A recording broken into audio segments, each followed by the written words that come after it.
Okay, Edward தியோரிக் 1948ல ஒரு psychologist. அவர் வந்து ஒரு எக்ஸ்பெரிமெண்ட் பண்றாரு. ஒரு கேட்ஸோட பிஹேவியர் அண்ட் அனிமல்ஸோட பிஹேவியர் பண்ணதுக்கு அவருக்கு ஒரு ஒரு இன்ட்ரெஸ்ட். அண்ட் ஆல்சோ இந்த கதையை வச்சு நம்ம கண்டுபிடிச்சிக்கலாம் நம்ம ஹேபிட்ஸ் எப்படி ஃபார்ம் ஆகுது நம்ம டே டு டே. இந்த எட்வர்ட் என்ன பண்றாருன்னா ஒரு பசில் பாக்ஸ் கிரியேட் பண்றாரு. அதுக்குள்ள ஒரு கேட் உள்ள அனுப்புறாரு. அண்ட் என்னன்னா அந்த பசில் பாக்ஸ்ல ஏதோ ஒன்று கிளிக் பண்ணா கேட் ஓப்பன் ஆகி ஃபுட் இருக்கும், அதை போய் சாப்பிடலாம். அண்ட் இந்த கேட் எல்லாம் ஃபர்ஸ்ட் போனோடனே அந்த கையை வச்சு எங்கெல்லாம் திரும்பி பார்க்குது, மூக்கை வச்சு இதெல்லாம் பண்ணுது, லிவர்லாம் இதெல்லாம் பண்ணுது. பட் திறக்கவே இல்லை. பட் ஒரு 2 minutes கழிச்சு எங்கேயோ ஒன்று கிளிக் பண்ணி ஒரு ப்ரெஸ் பண்ணி அதுக்கு திறந்து வச்சு அது ஃபுட் கிடச்சிச்சு. அண்ட் இதை வந்து ரிப்பீட்டடாக பண்ணும்போது அந்த கேட்டோட பிஹேவியர் வந்து ரொம்ப ஆட்டோமேட்டிக்காக ஆகிட்டு இருக்கு. பார்க்குது, அந்த சுவிட்சை பார்த்தோன்னு டக்குன்னு கேட் போய் சாப்பிட்றது. இந்த பிஹேவியரை அவங்க கவுண்ட் பண்ணுறாங்க எவ்வளோ டைம் செகண்ட்ஸில் பண்ணுது. ஃபர்ஸ்ட் 2 minutes, அப்புறம் 1 minute, அப்புறம் 30 seconds, 4 seconds. அந்த கேட்ஸ் எல்லாமே மிஸ்டேக்ஸ் எல்லாம் கம்மி பண்ணிட்டு டைரக்டா சொல்யூஷன்ஸ்குள்ள போயிடுச்சு.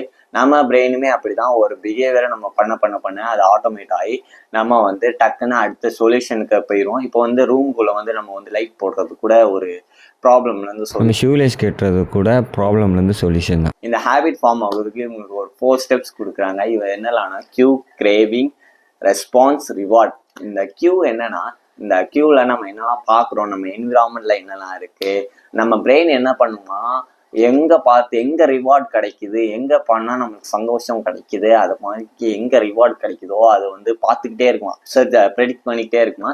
நம்ம ஆன்சிஸ்டரும் அப்படிதானா. அந்த ஆன்சிஸ்டர் என்ன பண்ணுவாங்கன்னா ஃபர்ஸ்ட் வந்து அவங்க என்ன ரிவார்டுக்காக பார்த்துட்டு இருந்தாங்கன்னா ஃபுட்டு, வாட்டர், செக்ஸுக்காக பார்த்துட்டு இருந்தாங்க.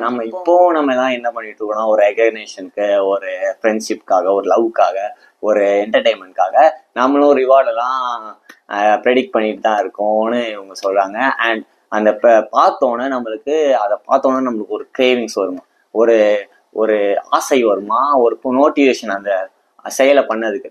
அதை பண்ணோன்னே எனக்குமே இருக்கும். லைக் நான் வந்து வீட்டுக்கு வந்தோடனே எனக்கு ஒரு அர்ஜ் இருக்கும், கண்டிப்பாக அந்த ஃபோன் பார்க்கணும், அதாவது யூடியூப் பார்க்கணும் ஒன்று இருக்கும். ஆர் எங்கேயாவது வெளியே போனால் ஒரு ஸ்லைஸ் ஆஃப் கேக் பார்த்தோன்னே கேக் சாப்பிடணும் போல இருக்கு. எனக்கு ஐஸ்கிரீமும் பிடிக்கும். எனக்கு ஒரு ஸ்டோரி இருக்குது. எப்போ பார்த்தாலும் நான் ஒரு ரோட்டுக்கு போனாலே ஒரு ஐஸ்கிரீம் கடை உண்டு. அந்த கடையை பார்த்தோன்னே எனக்கு ஒரு அர்ஜ் வந்துடும். அந்த ஐஸ்கிரீம் சாப்பிட்டோன்னே எனக்கு ஒரு சாட்டிஸ்ஃபைட் இருக்கும். அதே மாதிரி தான் அந்த அர்ஜ், உங்களுக்கு ஐஸ்கிரீம் பார்த்தோன்னே ஒரு அர்ஜ், ஏதோ ஒரு அர்ஜ், அதுதான் கிரேவிங்ஸ் சொல்கிறாங்க. தேர்ட் ஸ்டெப் வந்து அந்த ரெஸ்பான்ஸே பண்ணுறது. அந்த ரெஸ்பான்ஸ் வந்து இப்போ நான் வந்து ஐஸ்கிரீம் கடை சொன்னால அந்த ஐஸ்கிரீம் கடைமே ஈஸியாக இருக்கிறனால நான் போய் சாப்பிட்டேன். இதே டிஃபிகல்ட்டான ஒரு 10 கிலோமீட்டர் தள்ளி இருந்தால் நான் டெய்லி சாப்பிட மாட்டேன். அது மாதிரி அந்த எவ்வளோ ஈஸியாக இருக்குது, எவ்வளோ டிஃபிகல்ட்டாக இருக்குது அந்த ஆக்ஷன் பண்ணதுக்கு, அதுதான் அந்த ரெஸ்பான்ஸோட ஸ்டேஜ். ஃபோர்த் ஒன்று வந்து ரிவார்ட். இந்த 3 ஸ்டேஜ், அந்த கியூ, கிரேவிங், ரெஸ்பான்ஸ், அந்த 3 ஸ்டேஜுக்குமே இந்த ரிவார்டுக்காக தான் நம்ம பண்ணுவோம். அந்த ரிவார்டு கிடைச்சோன்னா நம்ம பிரெயின் சொல்லுவோம் எங்க இருந்து சாப்பிட்ட, எங்க வச்சு சாப்பிட்ட வச்சுக்கோன்னு சொல்லுமா. அண்ட் அந்த சொன்னோடனே நம்ம பிரெயின் வந்து அதை ஸ்டோர் பண்ணி வச்சுக்குமா. எப்போ போனாலும் அந்த கிரேவிங் கண்டிப்பா இருக்குமா. ஒரு தர நம்ம அந்த ரிவார்டை அனுபவிச்சிட்டோமா, அந்த பிரெயின்ல அந்த ஸ்டோரேஜ், அந்த மெமரி எப்பவுமே இருக்குமா. இந்த 4 ஸ்டேஜ்ல எது நடக்காட்டியும் அந்த ஹேபிட் ஃபுல்லா ஃபார்ம் ஆகுது. ஒருவேளை நம்ம அந்த கியூவே இல்லைன்னா அந்த ஹேபிட்டே ஸ்டார்ட் ஆகாது. செகண்ட் வந்து அந்த கிரேவிங் இல்லைன்னா ஒரு மோட்டிவேஷனே இருக்காது பண்ணதுக்கு. தேர்ட் ஒன் வந்து அந்த ஆக்ஷன் நம்ம பண்ணலன்னா அது இருக்காது. ஃபோர்த் ஒன் அந்த ரிவார்ட் கிடைக்கலன்னா எதுக்கு பண்ணிக்கிட்டு இதெல்லாம் எதுக்கு நம்ம பண்ணவே மாட்டோம். இவங்க 4 ஸ்டெப் சொல்றாங்க. என்னலாம்னா அந்த ஹேபிட்டை பார்க்குற மாதிரி எங்கெல்லாம் வச்சுக்கிற முடியுமோ நம்ம என்விரான்மெண்ட் வைக்க சொல்றாங்க. செகண்ட் அவர் நம்மளுக்கு ரிமைண்ட் பண்ற மாதிரி வைக்க சொல்றாங்க. செகண்ட் அந்த கிரேவிங் வர்றதுக்கு, கிரேவிங் வந்து ஒவ்வொரு ஆளுக்கும் ஒவ்வொரு மாறும். சில பேருக்கு சிகரெட் பார்த்தாலும் கிரேவிங் வரும், எனக்கு வராது. இப்போ ஃபோன் பார்த்தோன்னே எனக்கு ஃபோன் பார்க்கணும்னு தோணும். அந்த மாதிரி ஒவ்வொரு ஆளுக்கும் கிரேவிங்ஸ் வந்து மாறும்னு சொல்றாங்க. தேர்ட் ஸ்டெப் வந்து அந்த எவ்வளோ ஈஸியாக பண்ணுறோம், எவ்வளோ ஈஸியாக நம்ம பண்ணுறோன்னு தான் அந்த தேர்ட் ஸ்டெப்பு. ஒரு குட் ஹேபிட் ஃபார்ம் பண்ணணும்னா ஈஸியாக பண்ண வைக்கணும், அது தேர்ட் ஸ்டெப். ஃபோர்த் ஸ்டெப் என்னன்னா அந்த குட் ஹேபிட்டை ரிவார்டிங்காக நம்ம மாற்றணும். இதே பேட் ஹேபிட்டுக்கு என்ன சொல்கிறாங்கன்னா அந்த ஹேபிட்ல உள்ள என்விரான்மெண்ட்ல உள்ள அந்த ஹேபிட்ல உள்ள இதே மாத்திருங்க, அந்த கண்ணிலே படாத மாதிரி இன்விசிபிள் ஆக்கிருங்கன்னு சொல்றாங்க. செகண்ட் ஒன் வந்து அதை அன்அட்ராக்டிவ், ஒரு மாதிரி அன்அட்ராக்டிவா ஆக்கி பாருங்கன்னு சொல்றாங்க. தேர்ட் ஸ்டெப் வந்து அந்த ஆக்ஷன் பண்ணதுக்கு ரொம்ப கஷ்டப்படுத்துங்க.